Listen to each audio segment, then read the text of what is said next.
Hey everybody, welcome to your storm moon, super blood moon, full lunar eclipse reading for March of 2025. I already shuffled prior to starting the video, and if this is the first time receiving a reading from me, I don't read in traditional spreads. I read in a format that the story unfolds as the cards come out. And I'm not as concerned about the individual meaning of each card or its placement within a spread as I am in the story that the cards tell together and in the information that my guides and your guides give me during the reading. So it looks like this lunar eclipse particularly is going to be transformative for many of us. The Fool. The major arcana cards are fixed places. They're things that are soul journey. They are things that are supposed to happen to you, destiny, so to speak. Minor arcana cards are changeable. These are current state. These are things that are bothering you, etc. But you can change the outcome of the minor arcana cards. With this initial shuffling, we got some kick out cards. And so you have the Fool, which is a new journey, which is fantastic energy coming from the lunar eclipse, coming from the storm moon being when the ice melts and you have the springtime coming forward, rebirth, combined with a super blood moon, combined with a lunar eclipse. This is a unique time astrologically for powerful change, releasing, cord cutting. If you want to do some energy work to let go of a past love, to let go of someone in your life that causes you stress, this is a fantastic time. Now, people will say you shouldn't do magic on an eclipse. I actually disagree. Just because the energy is slightly chaotic doesn't mean that it isn't powerful and it isn't something that you can work with for yourself. It means you have to be a little bit more deliberate. It means that you have to be a little bit more focused and careful with your words choices, with your tools, with your energy. Meditate a little bit before you do your workings, but it doesn't mean that you shouldn't practice. That is a personal decision. Don't let anybody tell you that there are hard and fast rules that you have to follow, and if you don't do it that way, you are wrong. You should listen to your intuition and your own individual practice, and as you grow, the things that you learn, adapt, keep notes in a journal or in a grimoire, however you are following your path of spirituality. So eclipses are actually fantastic times for a new beginning, a rebirth, the Fool, for a new direction, a new journey. Here we also have the Four of Wands, the Four of Pentacles, and the King of Swords. This is a fantastic combination of the two fours in terms of giving you spark for your money, spark for your ideas, passion.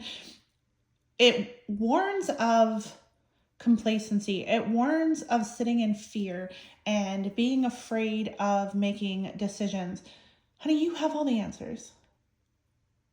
You have all the answers. What are you waiting for? Because you're afraid? Because it's a scary time in history? History repeats itself. There will be recessions.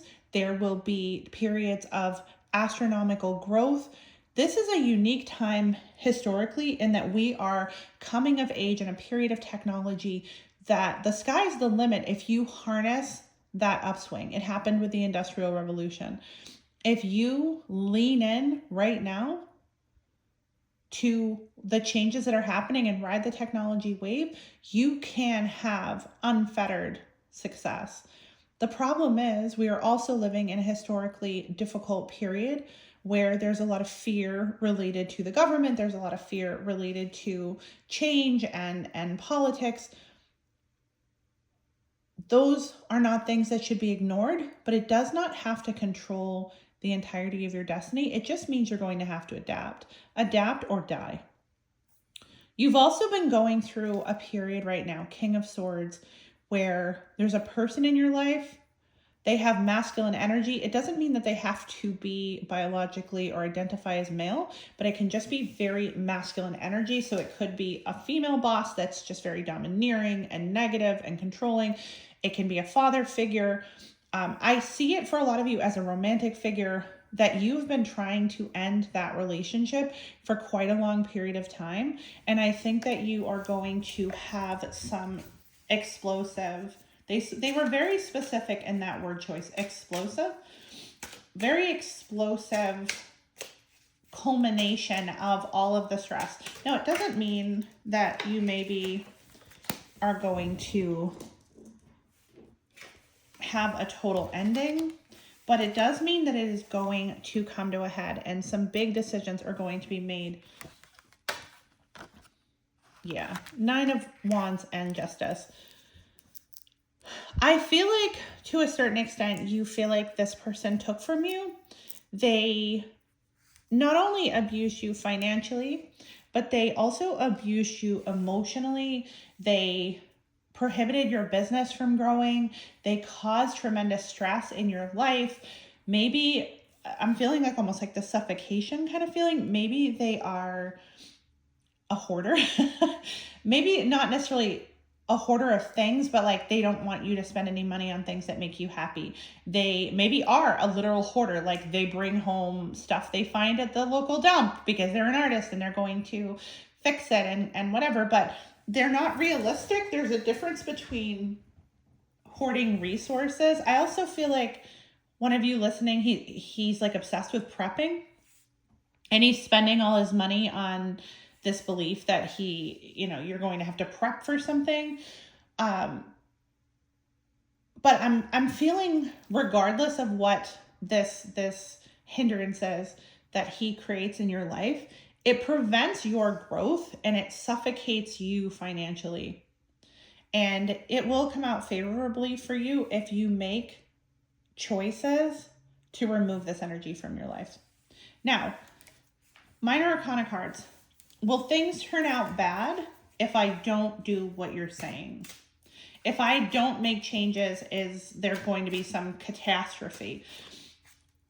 Don't necessarily listen to tarot readers that tell you that it's all doom and gloom and catastrophic consequences and you have a generational curse and all those kind of things. Don't listen to that. Tarot is not usually so definitive and negative and predictive of all these things. We're not necessarily oracles. It's more just telling you what's happening and giving you the direction that you want to follow in your life. There is a lot of your own free will in a tarot reading. So really take what I'm saying to you and apply it in that you have choices. If you choose to stay with this person, is anything absolutely catastrophic going to happen to you? No. But what's going to happen to you is you're going to be unhappy, right? 9 of Cups. You want someone who is going to show up for you, right? You want someone who is going to want your best interest, is going to say, oh, honey, okay, great. You have this business idea. How can I help you? Is that, can I build something for you? Can I help you unpack your boxes? Can I post something for you? Can I take some photos? Whatever their talent is, everyone has a different thing. And I'm not saying if he doesn't fund you financially, then he's a terrible partner. Or they, I should say. It could be a they. They're a terrible partner. It doesn't mean that. It's not about necessarily the financial aspect. It's about the energetic investment. That's a good way to put it. It's an energetic investment in you. It's an emotional investment in you. You, for a long time, have been just giving and giving and giving without any... No one's been filling your cup. Right? So here you are. Here you are. And who's been filling your cup? Because you're not. You're not taking care of yourself. You're not taking care of yourself emotionally, primarily. I see a lot of sitting home alone by yourself. Strength card. I feel like you have been doing a lot of silent crying in the bath or in bed alone because you're unhappy, because you don't have this energetic investment. And this is going to be an unpopular answer to this, but it's your choice. If you take something from this, this is an empowering time. Call back your power. Call back your energy. It is not on this person to make you happy. It's on you. It's on you to make you happy. You're a strong woman. You are a powerful, powerful person. You have incredible gifts. You have incredible ability to create and draw people to you and see paths to potential on, and this is one of your strengths and your weaknesses. You see potential in things, in people, in projects, but then you put everything and all your happiness into that other person, into that project. And then you wait for them and the reciprocity. You wait for that in friends, you wait for that in family, you wait for that in your partners. And then when you don't get that, you sit alone and you say, okay, people don't give me back. Why aren't you taking for you? You are the Empress, right? You also have some divination ability. You have strong, strong intuition. So also, I'm going to put this on you. You know they're going to do this to you. You saw it, but you ignored it. You are the queen of ignoring the red flag. Take off the rose-colored glasses. If you really, really, really, truly want to move forward, take off your rose glasses. Focus on your financial path right now. It is destined for you. Wheel of Fortune. There is some big money destined for you if you get off the roller coaster, if you stop pouring into everyone else's cup, if you focus on yourself. You have unlimited potential. You are tremendously, tremendously resourceful, intelligent, intuitive, but you're afraid. Why? What are you afraid of? You're afraid of being alone? You're afraid of making a choice. You're afraid of a choice. Why?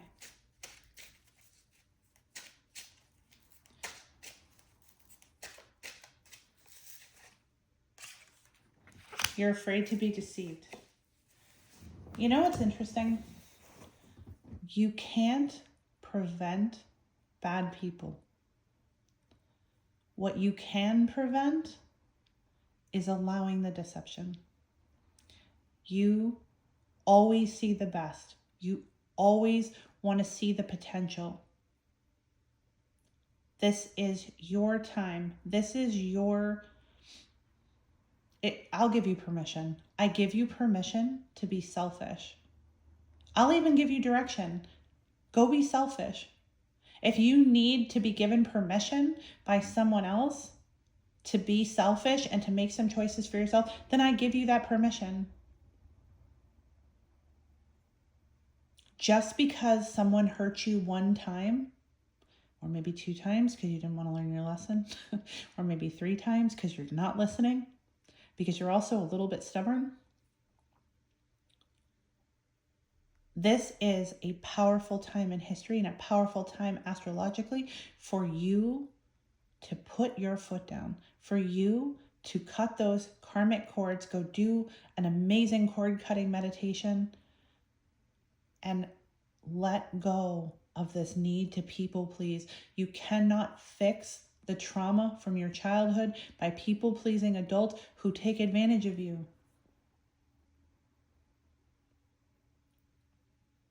And if you continue to allow the deception, then you will continue to live in fear. Right? High Priestess. This is a life path situation that you have been going through. Lean into your gifts a little bit. Lean into your intuitive gifts a little bit.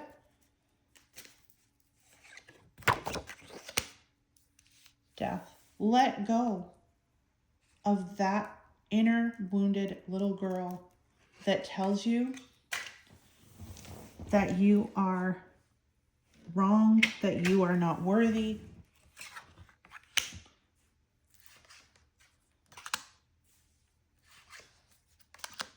Going to end here. Ace of Swords, the Lovers, Queen of Swords. You spend a lot of time in your life worrying about soulmates, worrying about your love, worrying about not dying alone, finding the love Daddy didn't give me. Stop overthinking, because it's actually about you. And I'm not going to tell you that crap about go, everybody should love you, blah, blah, blah, blah. No, it's not that. It is not about you should just be loved anyway, etc., etc. This is about you making finally some choices in your life to trust your own abilities and to do for yourself and create the space for a person to be able to be in your life. Because you actually don't see this, but by being in this space where you are dysregulated with your attachment, you don't create a welcoming space for an emotionally healthy, energetically healthy, high vibrational person. So what you are going to do this full super blood moon, storm moon, and lunar eclipse, you are going to start calling back your energy and creating the space for you to grow, for your aspirations to grow, and for love to walk in, because you are worthy of love, and this is destined for you. You just have to give it the space. Okay? I see you. You are incredible. I love you. Blessed be.